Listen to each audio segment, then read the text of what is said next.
శ్రీమాత్రే నమ. జయ గురు దత్తాత్రేయ నమ.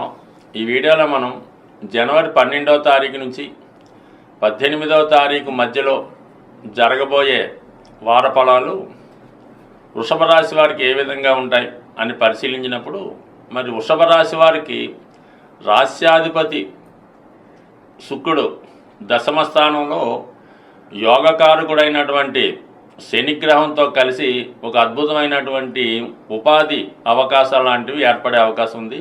ఈ సమయంలో జాతకుడు ఏదైనా కొత్త ఉద్యోగంలో ప్రవేశించాలన్నా, కొత్తగా వ్యాపారం ప్రారంభించాలన్నా చాలా అనుకూలంగా ఉంటుంది.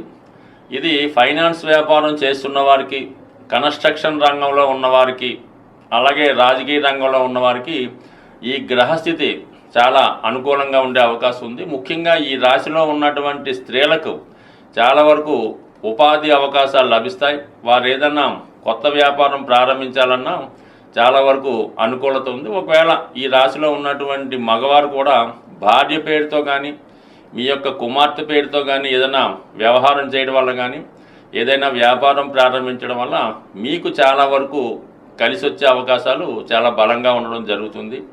అలాగే వ్యయస్థానంలో గురుగ్రహ వక్రగమనం చాలా వరకు మీరు మంచి కార్యక్రమాల కొరకు ఎక్కువ ధనాన్ని ఇన్వెస్ట్ చేయవలసి ఉంటుంది. అది విద్యార్థులు పిల్లల యొక్క చదువు కొరకు, పుణ్య కార్యక్రమాల కొరకు ఎక్కువగా ధనం ఖర్చు అవుతూ ఉంటుంది. అలాగే ముఖ్యంగా మీరు ఈ వారంలో దాన ధర్మాల కోసం కానీ, ఎవరికన్నా బీదవారికి సహాయం చేయడంలోనూ చాలా వరకు ధనాన్ని వెచ్చించడం జరుగుతూ ఉంటుంది. అంటే మీరు 10 మందికి చెప్పుకునే ఇష్టం లేకుండా గుప్త దానాలు కూడా చేస్తూ ఉంటారు. ముఖ్యంగా విద్యార్థులు ఎవరైతే ఉంటారో వాళ్ళ చదువుకి తగిన సహాయం మీ వల్ల పొందడం జరుగుతూ ఉంటుంది. ఏదైనప్పటికీ కూడా ఈ వృషభ రాశి వారికి వ్యయస్థానంలో గురువు వ్యక్తిగతంగా జాతకుడు కూడా ఏదైనా పరిశోధనా రంగంలో ఉన్నా, అలాగే ఉన్నత విద్య కొరకు ప్రయత్నం చేస్తున్న వారి యొక్క ప్రయత్నాలు చాలా వరకు నెరవేరే అవకాశం ఉంది. అయితే వక్రగమనంలో ఉన్నటువంటి గురువు చివరి నిమిషం దాకా కూడా ప్రతి విషయం సస్పెండ్గానే ఉంటుంది. విదేశం వెళ్ళే ప్రయత్నం చివరి దాకా వెళ్ళడా అన్న సందిగ్ధం ఉంటుంది. చివరి నిమిషంలో ఆ ప్రయత్నం అన్నది నెరవేరడం జరుగుతూ ఉంటుంది. కామన్గా వృషభ రాశి వారు ఏ ప్రయత్నం చేసినా అది చాలా వరకు ఆలస్యం అవ్వడం జరుగుతూ ఉంటుంది. 1-2 సార్లు ప్రయత్నం చేసే తప్ప అది ముందుకు వెళ్ళడం జరగదు. కాబట్టి సమయానుకూలంగా తగిన నిర్ణయం తీసుకుంటే తప్ప మీతో జీవితం ప్రారంభించిన వాళ్ళు అవ్వచ్చు, మీ క్లాస్మేట్స్ అవ్వచ్చు, వారు ముందు వెళ్ళి అక్కడ స్థిరపడడం జరుగుతుంటుంది. తర్వాత మీరు నెమ్మదిగా వాడితో జాయిన్ అవ్వడం జరుగుతూ ఉంటుంది. బట్ ఏదైనా స్లో అండ్ స్టడీగా నెమ్మదిగా రేస్లో విన్ అయ్యే జాతకం వృషభ రాశి వారిది. నిదానంగా ఆలోచించి నిర్ణయాలు తీసుకోవడం వల్ల జీవితం స్థిరపడడం ఆలస్యమైనప్పుడు కూడా పర్ఫెక్ట్గా స్థిరపడడం జరుగుతుంది.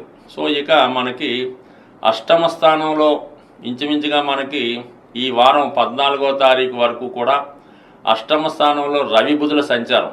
ఒక విధంగా బుధుడు యొక్క అష్టమ స్థితి రవితో కలిసి ఉండడం వల్ల ఇది ఒక విధమైన ఆకస్మిక ధనయోగాన్ని ఇవ్వడం జరుగుతూ ఉంటుంది. అటు ప్రభుత్వ పథకాల వల్ల అవ్వచ్చు, ప్రభుత్వ సహకారం వల్ల అవ్వచ్చు, లేదన్నా ఏదన్నా మీకు ఈ స్కాలర్షిప్ వల్ల కానీ, లేదంటే ఏదన్నా బ్యాంకు రుణం ద్వారా కానీ, లేదా ఇన్సూరెన్స్ ద్వారా కానీ సమయానుకూలంగా మీకు ఆర్థిక సహకారం ఉండే అవకాశం ఉంది. బట్ 14వ తారీఖు ఈ మకర సంక్రమణం తర్వాత రవి భాగ్యస్థానంలోకి రావడం వల్ల మీ కుటుంబంలో ఒకరికి ఒక ఉన్నత హోదా స్థితి కలిగే అవకాశం ఉంది. అది మీ సంతానానికి కానీ, మీ తండ్రి గారికి కానీ చెప్పుకోదగ్గ పదవి కానీ, ఏదైనా ఒక గొప్ప గుర్తింపు కానీ, గౌరవం కానీ లభించే అవకాశం ఉంది. దానివల్ల వ్యక్తిగతంగా మీ కుటుంబ గౌరవం కూడా పెరిగే అవకాశం ఉంది. అలాగే లాభస్థానంలో ఉన్నటువంటి రాహుగ్రహ ప్రభావం వల్ల విదేశంలో ఉన్నటువంటి మిత్రుల్ని వాళ్ళు మిమ్మల్ని కలుసుకోవడం జరుగుతూ ఉంటుంది. వారి ద్వారా మంచి సమాచారం తెలుసుకుంటారు. మీ యొక్క ఆర్థిక అవసరాలకు తగు విధమైనటువంటి ధనాన్ని విదేశంలో ఉన్నటువంటి మిత్రులు కానీ, అలాగే ఇతర కమ్యూనిటీకి చెందిన మిత్రులు కానీ చాలా వరకు సహకరించే అవకాశం ఉంది.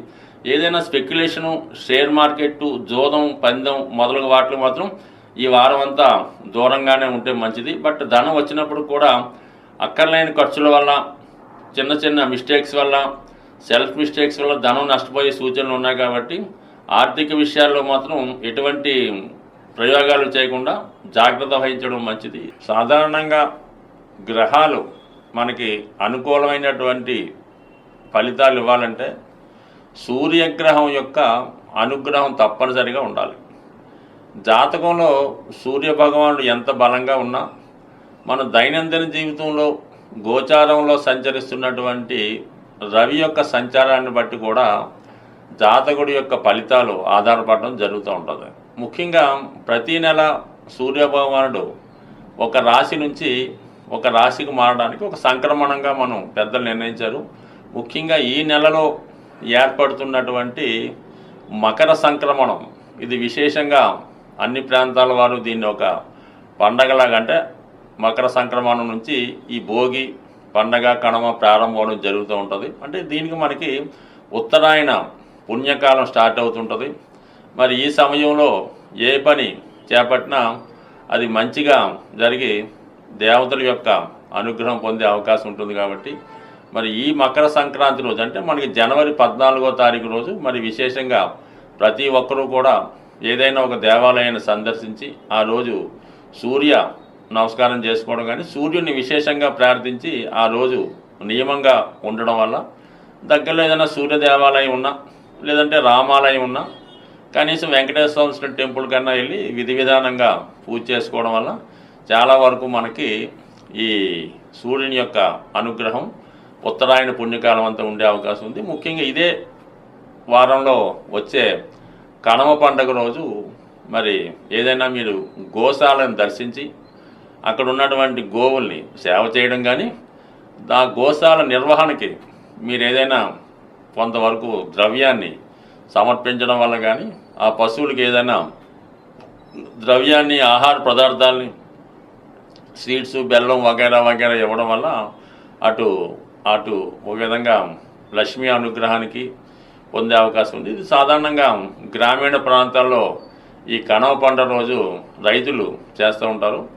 ఏదైనా మరి ఈ పండగలో అటు అందరినీ సంతృప్తిపరచడం వల్ల అటు పితృదేవతలు కూడా సంతోషించే అవకాశం ఉంటుంది. కాబట్టి సాధ్యమైనంత వరకు మీకు తోచిన విధంగా ఏదో ఒక పుణ్య కార్యక్రమం దైవ కార్యక్రమం చేపట్టడం, ఎక్కువగా సూర్యభగవాన్ని పూజించడం, మీ తండ్రి సమానమైన వ్యక్తులు తాతగారు తండ్రి గారు పెద్దనాన్నకి ఎవరన్నా వారికి అంటే మీకు కలిగినంత విధంగా ఏదో ఒక ధనాన్నో వస్త్రాన్నో సమర్పించడం వల్ల చాలా మంచి ఫలితం లభిస్తుంది. ముఖ్యంగా బాగా ఎవరైతే ఆర్థిక పరంగా పరమ ఇబ్బందుల్లో ఉంటారో, అసలు ఏ పని కూడా చేయలేము, అసలు దేనికి కూడా తినడానికి కూడా తిండి లేదన్న పరిస్థితిలో ఎవరైతే, అంటే సాధారణంగా ఎవరు ఉండరు, ఉన్నవాళ్ళ పరిస్థితి ఏంటంటే మీకు సాధ్యమైనంత వరకు మీ తండ్రి సమానమైన వ్యక్తులకి ఒక మంచి చెప్పుల జత కొనివ్వండి వాళ్ళకి. అవి వాళ్ళు వాడే విధంగా మీరు చూడండి.